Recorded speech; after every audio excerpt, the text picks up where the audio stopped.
Good evening to all. My name is Devdutt. Today we will discuss thermodynamic. So without wasting your time, let's start thermodynamic. देखो बेटा, ये हम लोग जो है आज थर्मोडायनेमिक नाम का टॉपिक शुरू करने वाले हैं। बेसिकली ये जो थर्मोडायनेमिक है ये केमिस्ट्री में थर्मोडायनेमिक एंड थर्मोकेमिस्ट्री के नाम से जाना जाता है। थर्मोकेमिस्ट्री ये अपने आप में दोनों ही अलग अलग एक और इम्पोर्टेंट टॉपिक हैं, बट हम लोग आज यहाँ पर थर्मोडायनेमिक डिस्कस करने वाले हैं, है ना। तो देखो जरा, सबसे पहले हम लोग थर्मोडायनेमिक की बात करेंगे।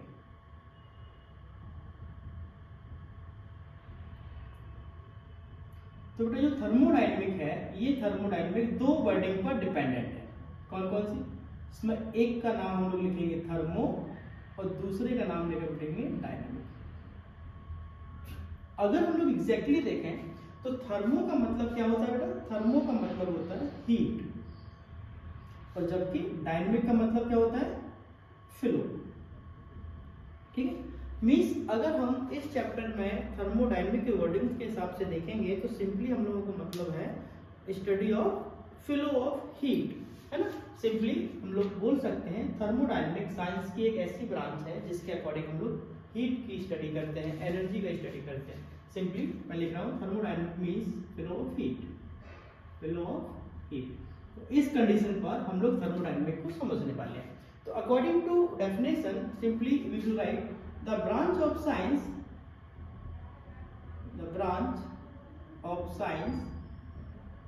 which deals the study of heat, simply आप एनर्जी भी लिख सकते हैं, एंड इंटर कन्वर्जन। ठीक है, from one state to another state is called thermodynamic। ठीक है बेटा, तो थर्मोडायनेमिक क्या है? थर्मोडायनेमिक साइंस की एक ऐसी ब्रांच है जिसके अकॉर्डिंग हम लोग जो है हीट की स्टडी करते हैं। इसके अलावा एक फेज से दूसरे फेज में मींस इंटर कन्वर्जन हो जाए एक स्टेट से दूसरे स्टेट में, तो उस कंडीशन को भी हम लोग थर्मोडायनेमिक्स का नाम दे सकते हैं। अब बेसिकली थर्मोडायनेमिक्स के अकॉर्डिंग अगर देखा जाए तो थर्मोडायनेमिक में हम लोग जो है यहाँ पर दो चीजों का डिस्कशन समझते हैं। जो थर्मोडायनेमिक है वो बेटा दो तरीके के कंडीशन को शो करता है, जिसमें हम लोग एक में डिस्कस करते हैं क्लासिकल थर्मोडायनेमिक,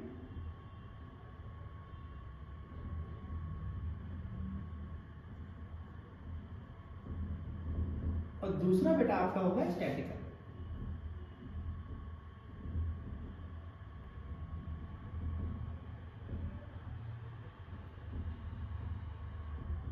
इसमें हम लोग सिंपली सबसे पहले क्लासिकल और स्टैटिकल थर्मोडायनेमिक्स किस बेस पर डिवाइड किया गया है ये हम लोगों को समझना है।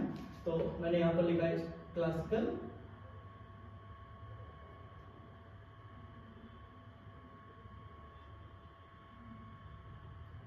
ठीक है। तो इसमें हम लोग जो है किसी भी मटेरियल के बल्क बिहेवियर की स्टडी करते हैं। सिंपली हम लोग लिखेंगे study of properties of matter in bulk. मतलब कोई भी मटेरियल हो उसको हम लोगों को बल्क में अगर स्टडी करनी है तो उस कंडीशन को हम लोग जो है क्लासिकल थर्मोडायनेमिक्स की बात करेंगे, जबकि स्टैटिकल थर्मोडायनेमिक में ऐसा नहीं है।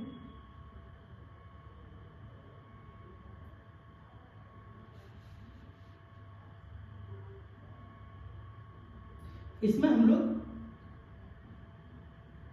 जो स्टडी करते हैं वो थर्मोडायनेमिक प्रॉपर्टी की स्टडी करते हैं, और उसमें एटम मॉलिक्यूल जैसे ग्रुप्स की स्टडी की जा सकती है। क्या लिखेंगे? स्टडी ऑफ थर्मोडायनेमिक प्रॉपर्टीज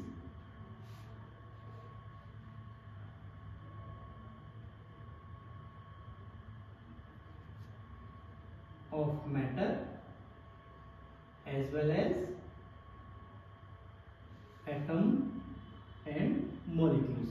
तो इसमें हम लोग जो है एटम और मॉलिक्यूल्स की भी स्टडी करते हैं। तो इस पूरे चैप्टर में अल्टीमेटली हम लोगों को हीट के ट्रांसफॉर्मेशंस के बारे में स्टडी करना है, जिसमें हम लोग जो है अभी थर्मोडायनेमिक्स का सिंपली इंट्रोडक्शन पढ़ रहे हैं। हाँ, लेकिन कुछ जगह पर इनकी कुछ लिमिटेशन भी है। मींस थर्मोडायनेमिक्स में कहीं कहीं पर हम लोगों को लिमिटेशन देखने को मिलेगी। लिमिटेशन में सबसे पहले हम लोग अगर डिस्कस करेंगे एग्जैक्टली क्या होता है। जैसे सपोज आप सभी लोगों ने देखा होगा कि अगर कोई भी रिएक्शन परफॉर्म करती है और हम लोग उसको टेम्परेचर दे दें, हम लोग उसको हीट दे दें, तो क्या होगा, वो जो रिएक्टेंट है वो प्रोडक्ट में कन्वर्ट हो जाएंगे, और जब वो प्रोडक्ट में कन्वर्ट हो जाएंगे तो कुछ रिएक्शन जो है अपनी स्पीड को फॉलो करती हैं। सिंपली कुछ रिएक्शंस फास्ट वर्क करती हैं, कुछ रिएक्शन स्लो वर्क करती हैं। इस बात को केमिस्ट्री में रेट ऑफ रिएक्शंस के नाम से जाना जाता है।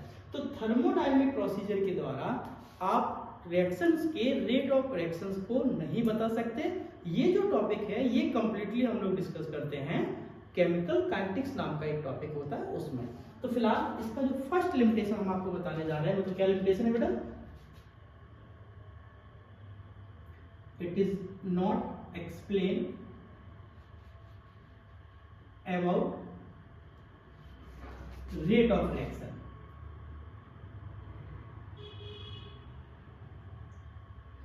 तो हम लोग जो है थर्मोडायनेमिक में ये बात हम लोगों को ध्यान में रखना है कि थर्मोडायनेमिक में हम लोग जो स्टडी करने वाले हैं उसमें हम लोग जो है रेट ऑफ रिएक्शंस का स्टडी नहीं करते हैं। बेसिकली रेट ऑफ रिएक्शंस का मतलब ये हुआ कि पर्टिकुलर टाइम पीरियड पर रिएक्शंस कितनी कंप्लीट हुई, that is called rate of reaction. इस बात का एक्सप्लेनेशन हम लोग केमिकल काइनेटिक्स में करते हैं, तो बात हमको समझ के लेनी है। दूसरा पॉइंट ये है कि इसमें हम लोग जो है बल्क बिहेवियर की स्टडी करते हैं, ठीक है, ना कि किसी एक पर्टिकुलर मॉलिक्यूल की। तो मैं क्या लिखने वाला हूं, इट इज एप्लीकेबल ऑन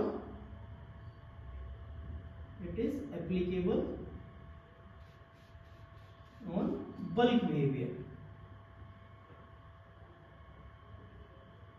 तो ये दोनों चीजें आप लोगों को यहाँ पर लिमिटेशन में ध्यान में रखनी है, ठीक। इसके अलावा अब थर्मोडायनेमिक टॉपिक्स को समझने के लिए हम लोग क्या करेंगे, कुछ टर्मिनोलॉजी समझेंगे, मतलब कुछ बेसिक पॉइंट्स। आफ्टर दैट फिर हम लोग उसके आगे जा सकते हैं। चलिए देखिए आगे।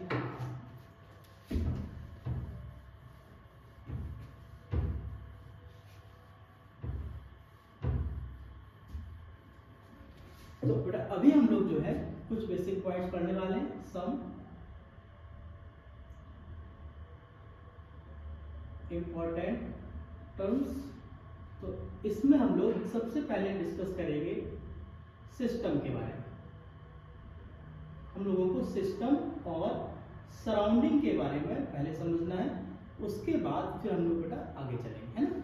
तो देखिए जरा, सबसे पहले यहाँ पर सिस्टम की बात करते हैं। अब सिस्टम होता क्या है, आप एक चीज समझ लीजिए कि जब भी हम लोग किसी भी चीज को परफॉर्म कर पाए, किसी भी चीज को हम लोग ऑब्जर्व कर पाए, परफॉर्मेंस मतलब ऑब्जर्वेशन, है ना। तो अगर हमारे पास कोई भी सिस्टम है और हम उसको अगर ऑब्जर्व कर पा रहे हैं, दैट इज कॉल्ड, वो ऑब्जर्वेशन पोर्शन ही आपका सिस्टम के नाम से जाना जाएगा। अब इस बात को आप ऐसे समझिए, the specified part of universe which is observable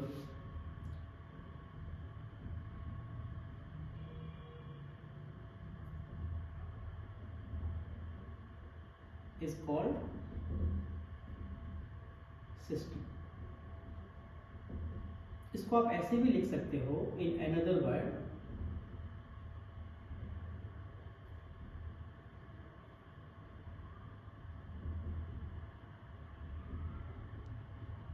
the portion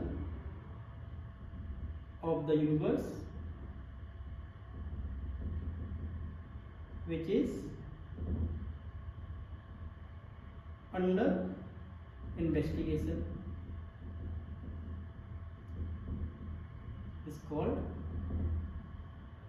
system। Means simply आप ऐसे समझिए कि मान लेते हैं हमारे पास कोई भी प्रॉपर्टी है जिस पर हम लोग वर्क कर रहे हैं, उस जिसका हम लोग प्रॉपर्टी ऑब्जर्व कर पा रहे हैं, दैट इज कॉल्ड सिस्टम। जैसे आप एक एग्जांपल के तौर पे देख लीजिए, मान लेते हैं हमने जो है एक टेस्ट ट्यूब लिया, सपोज ये हमारे पास एक टेस्ट ट्यूब है और बेटा इस टेस्ट ट्यूब में हम लोग कुछ परफॉर्म कर रहे हैं। ठीक है, तो ये जो टेस्ट ट्यूब है, ये टेस्ट ट्यूब आपकी सिस्टम कहलाएगी। क्या कहलाएगी? सिस्टम। जैसे हम और आप पढ़ रहे हैं, सिस्टम। ठीक है, हम और आप मान लो खाना खा रहे हैं तो वो सिस्टम है। इसी तरीके से हम लोग जो कुछ भी ऑब्जर्वेबल कंडीशंस पर बात कर सकते हैं, जिसको हम लोग ऑब्जर्व कर पा रहे हैं, दैट इज कॉल्ड सिस्टम। अब इसके बाद अब हमारे पास बारी आती है सराउंडिंग की। तो अभी सराउंडिंग क्या होता है वो भी देख लीजिए। अगर हम लोग जो है यूनिवर्स में सिस्टम वाले पोर्शन को छोड़ देते हैं, फिर जो प्रॉपर्टी हमें मिलती है दैट इज कॉल्ड सराउंडिंग। ठीक है बेटा, तो अब देखिए जरा सराउंडिंग का मतलब क्या है।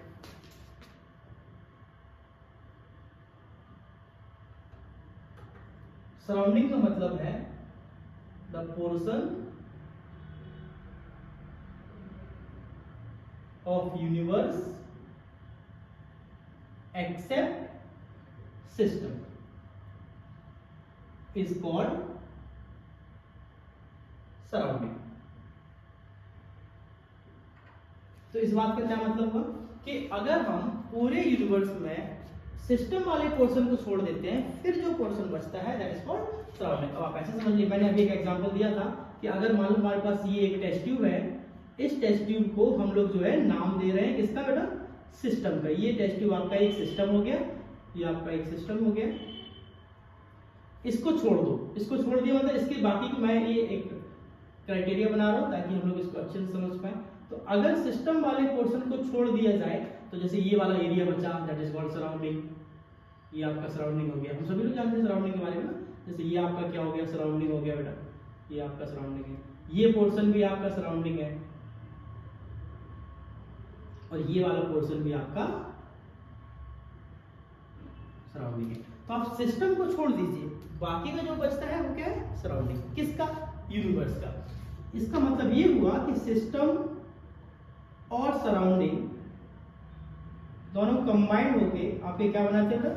यूनिवर्स बनाते हैं। ठीक, अब अगर आप ध्यान से देखिए तो सिस्टम और सराउंडिंग के बीच में ये जो टेस्ट ट्यूब है, इस जो टेस्ट ट्यूब की ये जो आउटर लाइन है, ये आउटर लाइन ही सिस्टम और सराउंडिंग को डिवाइड कर रही है। इसके अलावा तो कुछ दूसरा पोर्शन हमारे पास है नहीं, है ना।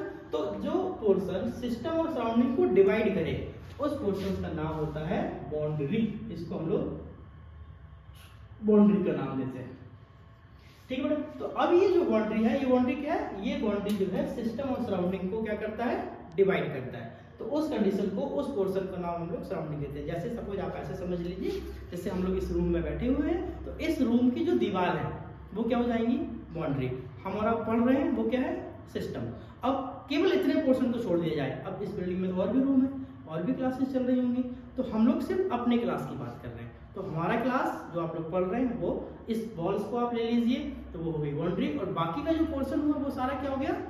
सराउंडिंग। ठीक है, तो इस तरीके से हम लोग सिस्टम, सराउंडिंग और बाउंड्री के बारे में समझ सकते हैं। अब यहाँ पर ध्यान देने वाली बात ये है कि मान लेते हैं हम इस बाउंड्री की बात करते हैं, तो बाउंड्री क्या कर रहा है? इस क्लास के क्राइटेरिया को डिवाइड कर रहा है। लेकिन हम अगर यहाँ पर प्रेजेंट दरवाजे की बात करें तो दरवाजा क्या करेगा? बेसिकली दरवाजा भी खुला हुआ है, राइट। हम उसको बंद भी कर सकते हैं, हम उसको क्लोज भी कर सकते हैं। तो जो ये बाउंड्री है, ये बेटा बाउंड्री दो तरीके से क्लासिफाइड होता है। कौन कौन से? एक होता है रियल और एक होता है इमेजिनरी। रियल में वो पोर्शन आता है जिसको हम लोग हटा नहीं सकते, जबकि इमेजिनरी में वो पोर्शन आता है जिसको हम लोग हटा सकते हैं। जैसे इस पूरे क्लास का जो क्राइटेरिया है वो डिपेंड्स करता है वॉल पर, दैट इज कॉल्ड रियल। वो रियल बाउंड्री है। जबकि हम लोग जो है दरवाजे को ओपन भी कर सकते हैं, क्लोज भी कर सकते हैं, रिमूव भी कर सकते हैं, तो वो किस में आ जाएगा? वो आपका आ जाएगा इमेजिनरी में। ठीक है, तो इस हिसाब से बाउंड्री को फिर से दो अलग अलग पोर्शंस में डिवाइड किया गया, that is called real boundary और इमेजिनरी बाउंड्री। बस हम लोग ये क्यों समझ रहे हैं? क्योंकि जो सिस्टम है हम लोग उसका ऑब्जर्वेशन करने वाले हैं। थर्मोडायनामिक्स में उसी की पूरी कंडीशंस आपको बताई जाएंगी। तो जो सिस्टम और सराउंडिंग को अलग करने वाला पोर्शन है दैट इज कॉल्ड बाउंड्री। अब हम लोगों को सिस्टम के बारे में कुछ पॉइंट समझने, वो भी देख लीजिए। आई थिंक यहाँ तक क्लियर हो गया होगा। देखो बेटा अब आगे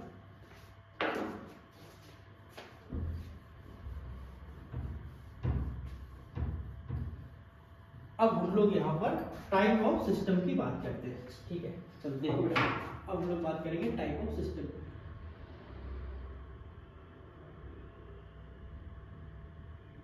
तो सिस्टम को यहां पर 3 तरीके से डिवाइड किया गया। क्या लिखूंगा मैं? On the basis of mass and energy system classified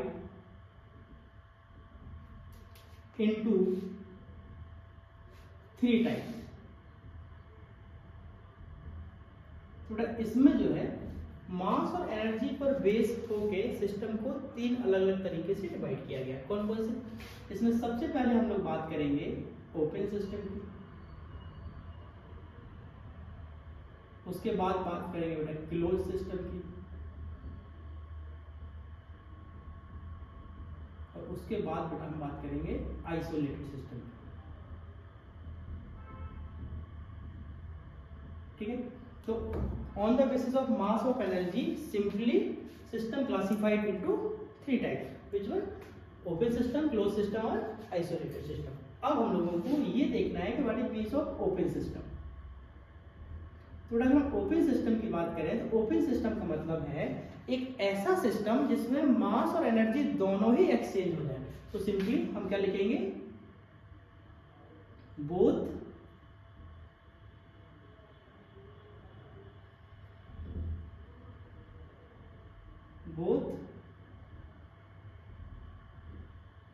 mass and energy exchange. मतलब एक ऐसा सिस्टम जिसमें मास और एनर्जी दोनों ही चेंज हो जाएं, उसको हम लोग क्या बोलेंगे? Open system. अब हम इस बात को एग्जांपल के तौर पे समझते हैं। मान लो मैंने लिखा हॉट कप ऑफ टी। मैंने एक एग्जांपल ले लिया कि हमारे पास एक जो है एक कप चाय है और वो गर्म है ना। देखो बेटा, मान लेते हैं हमने जो है ये कोई एक कप लिया और इसमें हम लोगों ने एक चाय रख ली। ठीक है बेटा, ये हमारे पास चाय ये ठीक है। तो क्या होगा? ये तो अब क्या हुआ? अगर हम तुम लोगों ने देखा होगा कि अगर मान लो हम लोग कप को, जो कि हमारे पास एक कप चाय है, हमने उसको ऐसे टेबल पे रख दिया। थोड़ी देर बाद हम लोग देखेंगे कि वो जो है ठंडी हो गई है ना। ठंडी होने का मतलब क्या है? पहले वो गर्म थी, अब ठंडी हो गई। इट मीन्स उसकी जो एनर्जी है वो क्या हो गई बेटा? चेंज हो गई। एनर्जी कैसे हो गई? चेंज हो गई। अगर हमारे पास किसी भी सिस्टम में एनर्जी चेंज हो जाती है, अब वो सिस्टम में एनर्जी चेंज होकर जाएगी कहाँ? तो फिर वो सराउंडिंग में जाएगी। कहाँ जाएगी, कैसे जाएगी, अब हम लोग वो सारी बातें समझेंगे। लेकिन फिलहाल आप एक चीज समझ लीजिए कि जब हम लोग किसी भी गर्म चीज को रूम टेम्परेचर पर रखते हैं, थोड़ी देर बाद देखते हैं कि उसका टेम्परेचर रूम टेम्परेचर के बराबर हो गया है, मतलब वो हमारे पास ठंडी हो गई है। तो जब वो ठंडी होती है तो क्या उसमें उसके अमाउंट में भी कमी आती है? हम अगर केवल चाय की बात करें ना तो हमको वो अमाउंट समझ में नहीं आएगा, लेकिन अगर आप माइक्रो लेवल पर डिस्कस करेंगे तो उसका अमाउंट कम हो जाता है। ठीक है, इट मीन्स ओपन सिस्टम एक ऐसा सिस्टम है जिसमें हम लोग जो है उसके टेम्परेचर मतलब उसकी अपनी एनर्जी और उसका अपना मास दोनों में अगर चेंजिंग हो जाए, that is called open system. इसमें आप जो है आ कप ऑफ टी का एग्जांपल ले सकते हैं। इसी तरीके से तुमने देखा होगा कि गर्मियों में अगर मान लो हम लोग एक गिलास पानी ले लें और उस एक गिलास पानी को टेबल पर रख दें और हम 2 दिन बाद आके देखें, तो आप देखेंगे कि वो जो पानी का टेम्परेचर है वो पानी का टेम्परेचर रूम टेम्परेचर पर है। दूसरा, वो जो पानी का गिलास है वो पानी का गिलास हमने 2 दिन पहले जितने अमाउंट में लिया होगा, अभी उसके अमाउंट में थोड़ी सी कमी हो गई है, बिकॉज वो वेपोराइज हो जाता है रूम टेम्परेचर की वजह से, या गर्मियों में तो हमें ये अक्सर देखने को मिलता है। तो ओपन सिस्टम का मतलब सिंपली क्या समझिए, एक ऐसा सिस्टम जिसमें एनर्जी और इसमें मास दोनों ही आपके एक्सचेंज हो जाते हैं बेटा, उसको हम लोग ओपन सिस्टम का नाम देते हैं। अब हम बात करेंगे आपकी क्लोज सिस्टम की। ठीक है, अब आप चलिए क्लोज सिस्टम देख लीजिए।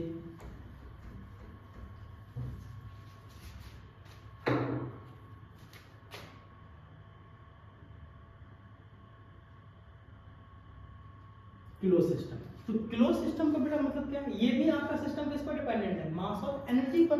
तो क्लोज सिस्टम का मतलब ये हुआ एक ऐसा सिस्टम जिसमें आपका मास तो चेंज नहीं होगा लेकिन एनर्जी चेंज हो जाएगी, है ना।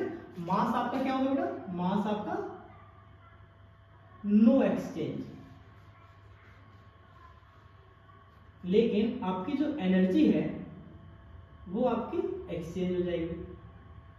तो एक ऐसा सिस्टम जिसमें मास चेंज ना हो लेकिन एनर्जी चेंज हो जाए, उस तरीके के सिस्टम को हम लोग जो है क्लोज सिस्टम का नाम देते हैं। अब आप इसका सिंपली मतलब आप ऐसे समझिए, एग्जांपल के तौर पे हमने क्या किया, हमने ये जो एक कप लिया टी का, अब हमने बेटा उसको क्या किया, ऊपर से उसको हमने कवर कर दिया, ये हमने जो ऊपर से इसको कवर कर दिया। जब हम ऊपर से इसको कवर करेंगे तो यहां पर जो सिस्टम का मास होगा, उस मास में कोई भी चेंज नहीं होगा, नो चेंज। लेकिन सिस्टम की जो एनर्जी होगी, सिंपली अगर हम बात करेंगे, अगर वो गर्म है तो ठंडा हो जाएगा, तो इसका मतलब क्या हुआ, मास में कोई चेंजिंग नहीं हो रही है, लेकिन उसकी एनर्जी में चेंजिंग हो रही है। तो इस तरीके के सिस्टम को हम लोग क्लोज सिस्टम कहते हैं। सिंपली ओपन सिस्टम को आप कवर कर दीजिए, अब जो सिस्टम होगा that is called close system. Next point बेटा आएगा अब आपका आइसोलेटेड सिस्टम।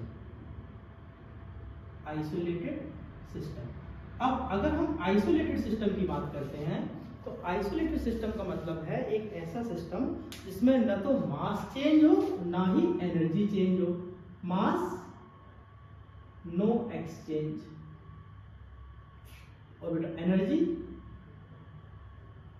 एनर्जी में भी कोई भी चेंजिंग नहीं होगी। बेसिकली अगर देखा जाए परफेक्टली तो ऐसा कोई सिस्टम ही नहीं है, ठीक है। अगर हम लोग 100% बात करते हैं तो आइसोलेटेड सिस्टम ही नहीं होता, बट हाँ फिर भी जब हम लोग स्टडी करते हैं तो मैक्सिमम टाइम पर कुछ ऐसे सिस्टम हैं जिनको हम लोग कुछ देर के लिए, कुछ टाइम्स के लिए इस सिस्टम को मेंटेन किया जा सकता है, दैट्स कॉल्ड आइसोलेटेड सिस्टम। तो एक ऐसा सिस्टम जिसमें मास और एनर्जी में किसी का भी चेंजिंग ना हो, that is called isolated system. जैसे एग्जांपल के तौर पे मैंने ले लिया थर्मोफ्लास्क, तो ये बेटा आपका एक आइसोलेटेड सिस्टम है। तो इस तरीके से on the basis of mass and energy simply we can define system classified into 3 types. अब हम लोग इसको एक समराइज वे में पढ़ लेते हैं, देखिए जरा।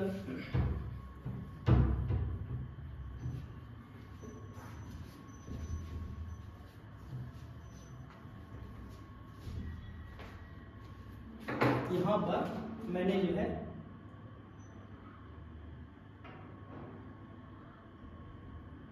एक सिस्टम लिया जिसके अंदर हम लोग मास और एनर्जी की बात कर रहे हैं।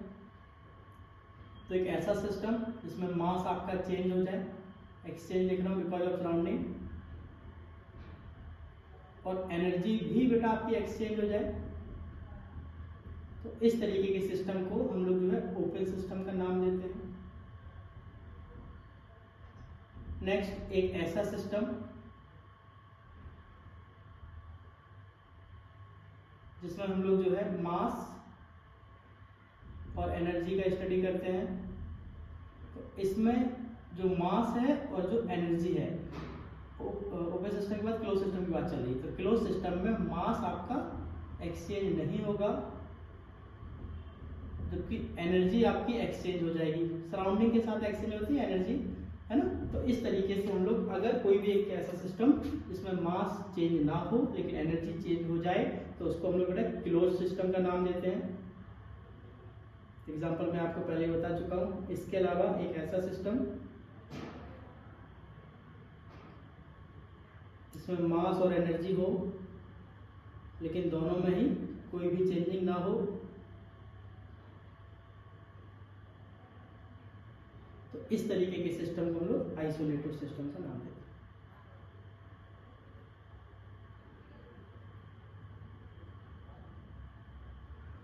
ठीक है, तो अभी हम लोगों ने सिस्टम के बारे में समझा, बाउंड्री के बारे में समझा और सराउंडिंग के बारे में समझा।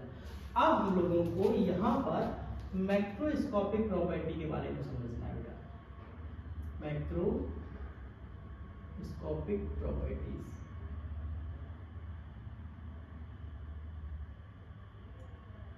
अब मैक्रोस्कोपिक प्रॉपर्टीज क्या होती हैं? मैक्रोस्कोपिक प्रॉपर्टीज का मतलब है ऐसी प्रॉपर्टीज जो सिस्टम के स्टेट के ऊपर डिपेंड करे और इसमें हमेशा बल्क बिहेवियर की बात की जाती है ना, उसको हम लोग मैक्रोस्कोपिक प्रॉपर्टी की बात करते हैं, नाम देते हैं। और ये जो मैक्रोस्कोपिक प्रॉपर्टी है इसको दो तरीके से डिवाइड किया गया है। इसमें एक बेटा इंटेंसिव प्रॉपर्टी का नाम दिया गया है, एक होता है आपका इंटेंसिव प्रॉपर्टी और दूसरा आपका होता है एक्सटेंसिव प्रॉपर्टी।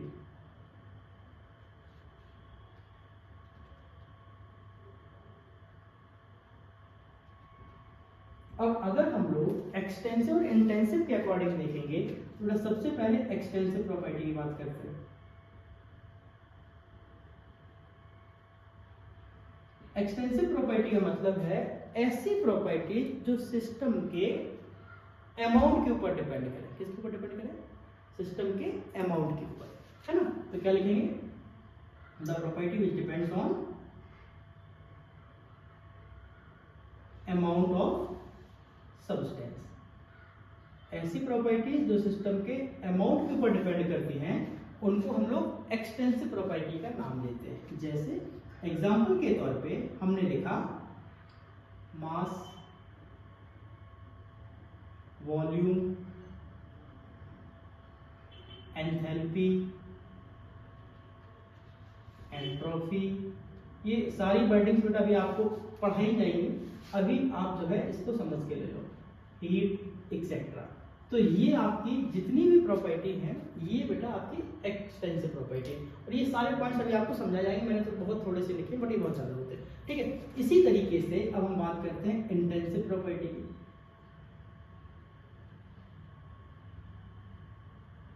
तो इंटेंसिव प्रॉपर्टी है वो बेटा डिपेंड करता है, depends on nature of substance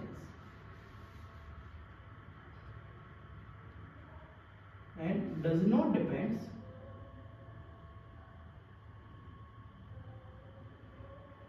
on amount of substance।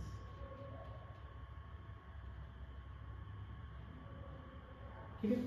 ऐसी प्रॉपर्टीज जो सब्सटेंस के नेचर के ऊपर डिपेंड करें उसको हम लोग इंटेंसिव प्रॉपर्टी बोलते हैं, और जो भी प्रॉपर्टीज आपके अमाउंट के ऊपर डिपेंडेंट है that is called intensive property. जैसे अब आप एग्जांपल समझ लीजिए।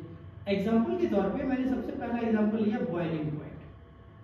तो बेटा जो बॉइलिंग पॉइंट है वो आपका एक इंटेंसिव प्रॉपर्टी है। कैसे? मैंने लिखा डेंसिटी, डेंसिटी एक इंटेंसिव प्रॉपर्टी है। कैसे? मैंने लिखा मोलर एंथैल्पी, मोलर एंट्रोपी, ये सभी आपकी जो है इंटेंसिव प्रॉपर्टी। कैसे? एक चीज हम लोग समझ के लेते हैं। जैसे मान लो हमारे पास एक गिलास पानी है और हमारे पास एक बकेट पानी है, एक ड्रम पानी है, ठीक। अब गिलास के कंपैरिजन में देखा जाए और बकेट के कंपैरिजन में देखा जाए तो दोनों के अमाउंट में बहुत अंतर है, बट गिलास का पानी का जो बॉइलिंग पॉइंट होगा वो भी 100 डिग्री सेल्सियस होगा। और जबकि अगर हम लोग एक ड्रम के पानी की बात करते हैं, बकेट के पानी की बात करते हैं, तो उसका भी जो बॉइलिंग पॉइंट होगा वो कैसा होगा? 100 डिग्री सेल्सियस होगा। मतलब पानी का अमाउंट कम है या ज्यादा, क्या बॉइलिंग पॉइंट पर इसका कोई फर्क पड़ा? आंसर है नहीं, बॉइलिंग पॉइंट उनका सेम रहने वाला है। मतलब दोनों 100 डिग्री सेल्सियस पर ही बॉइल करेंगे। इट मींस इसका मतलब क्या हुआ? जो बॉइलिंग पॉइंट है वो अमाउंट पर डिपेंडेंट नहीं है, वो किस पर डिपेंडेंट है? पानी पर, मतलब नेचर पर। That is called boiling point. तो इसका मतलब क्या हुआ? जो बॉइलिंग पॉइंट है वो एक आपका इंटेंसिव प्रॉपर्टी है। सिमिलरली अब हम बात करते हैं डेंसिटी की। अब आप ऐसे समझ लीजिए कि अगर हम लोग जो है डेंसिटी के हिसाब से देखेंगे, उसी पानी को आप डेंसिटी के हिसाब से देखिए, तो जो भी पानी है उसकी जो डेंसिटी है, जो एक गिलास पानी है उस पानी की जो डेंसिटी है और जो एक बकेट पानी है उस पानी की जो डेंसिटी है, दोनों की डेंसिटी में कोई फर्क होगा? नहीं, जबकि दोनों के अमाउंट में तो बहुत फर्क है। तो इस हिसाब से आपको समझना है कि अगर हमने कोई भी सब्सटेंस की स्टडी अमाउंट के हिसाब से आप चेंज कर पा रहे हैं दैट इज कॉल्ड एक्सटेंसिव।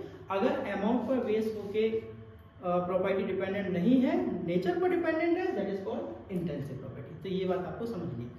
अब मान लो हम लोगों को कोई एक बात बोली जाए कि सर हम कैसे डिफाइन करेंगे कि कोई भी प्रॉपर्टी जो है इंटेंसिव है कि एक्सटेंसिव है। तो सिंपली बेटा ये जैसे मैंने एंथैल्पी लिखा, एंट्रोपी लिखा, हीट लिखा, ये सब अभी आप लोग नहीं जानते, कि हम लोग अभी आने वाले टर्म्स में सारा कुछ पढ़ेंगे, लेकिन मास और वॉल्यूम में आप लोगों ने सुनना है। अब जैसे मान लो हमारे पास मास की बात करते हैं, जैसे मैं इस मार्कर की बात करता हूँ, है ना, तो इस मार्कर को आप बीच से तोड़ दिया। अगर हमने इस मार्कर को बीच से तोड़ा तो इसका मास अलग हो गया और इसका मास अलग हो गया, दोनों को जोड़ दिया तो टोटल हो जाएगा।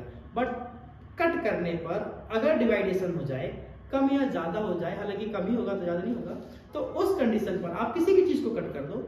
कट करने के बाद आप दोनों पोर्शन की स्टडी करो और दोनों पोर्शंस में अगर मास कम हो जाता है, कोई भी प्रॉपर्टी वॉल्यूम कम हो जाता है, that is called extensive property. लेकिन अगर वो कट करने के बाद उसकी प्रॉपर्टी पे कोई फर्क नहीं पड़े तो वो प्रॉपर्टी आपकी क्या कहलाएगी? Intensive property. ठीक है। अब हम लोगों को इंटेंसिव और एक्सटेंसिव प्रॉपर्टी का एक बहुत अच्छा सा रिलेशन है, हम लोगों को उसको थोड़ा सा समझना है ना। चलिए देखिए,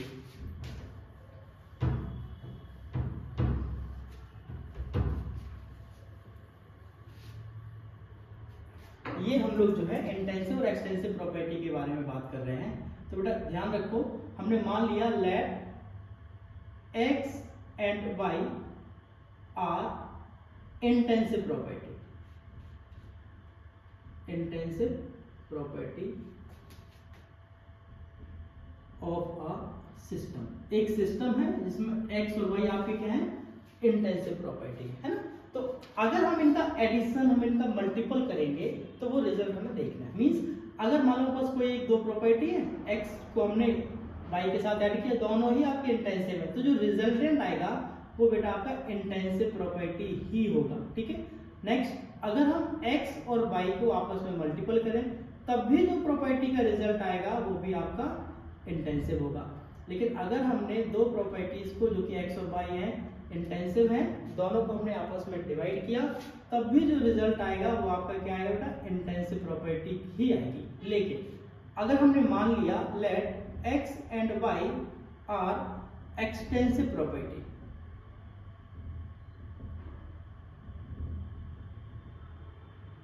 तो जो x और y का एडिशन होगा ये आपका जो है एक्सटेंसिव ही रहने वाला है। x और y का जो प्रोडक्ट होगा वो भी बेटा एक्सटेंसिव रहने वाला होगा। लेकिन x और y का जो डिवीजन होगा उसका जो रिजल्ट आएगा वो आपका इंटेंसिव प्रॉपर्टी होगा। अब इस बात को समझने के लिए मैं एक एग्जांपल ले रहा हूं। जैसे एग्जांपल के तौर पे हम लोग जानते हैं, we know that density equal mass upon volume, mass upon volume. अब हमको इन तीनों में स्टडी करना। अब जरा देखो बेटा, जो मास है वो बल्क पर डिपेंडेंट है, मतलब जो ये मास है वो क्या है, वो आपकी इंटेंसिव प्रॉपर्टी है, इंटेंसिव प्रॉपर्टी। सिमिलरली अगर हम वॉल्यूम की बात करें तो बेटा वॉल्यूम क्या है, वॉल्यूम भी आपका एक इंटेंसिव प्रॉपर्टी है, इंटेंसिव प्रॉपर्टी। अब देखो जरा, सॉरी मैंने दोनों गलत लिख दिए। जो आपका मास है वो एक्सटेंसिव है और वॉल्यूम भी आपका एक्सटेंसिव है, बाय मिस्टेक। बिकॉज हम दोनों ही अमाउंट बेस है। अब देखिए मास भी एक्सटेंसिव प्रॉपर्टी है और वॉल्यूम भी एक्सटेंसिव प्रॉपर्टी है। अब हमने एक एक्सटेंसिव प्रॉपर्टी को एक एक्सटेंसिव प्रॉपर्टी के साथ आपस में डिवाइड किया, तो अब रिजल्ट क्या होना चाहिए, इंटेंसिव प्रॉपर्टी। तो बेटा ये जो डेंसिटी है वो इंटेंसिव प्रॉपर्टी होती है। तो आपको ये बात ध्यान में रखनी है कि जब कभी भी एक्सटेंसिव प्रॉपर्टी का हम एडिशन, मल्टीपल या डिवीजन करते हैं तो उनका जो रिजल्ट आता है उसमें एडिशन अगर आप करेंगे तो एक्सटेंसिव आएगा, मल्टीपल अगर आप करेंगे तो एक्सटेंसिव आएगा, लेकिन अगर आप डिवीजन करेंगे तो उनका जो रिजल्ट होगा वो इंटेंसिव प्रॉपर्टी होगा। सिमिलरली अगर हमारे पास x और y इंटेंसिव प्रॉपर्टी है तो आप उनका रिजल्टेंट निकालेंगे तो आपका इंटेंसिव ही मिलने वाला है। ठीक है। तो ये हम लोगों को इंटेंसिव और एक्सटेंसिव प्रॉपर्टी के बारे में समझना था। अब इसके बाद हम लोग जो है प्रोसेस के बारे में समझेंगे, हम लोग स्टेट फंक्शंस के बारे में समझेंगे, पाथ फंक्शंस के बारे में समझेंगे और फिर हम लोग इसके लॉस की बात करेंगे। ठीक है बेटा, तो आज के लेक्चर में बस इतना ही। Okay, bye bye, take care, thank you.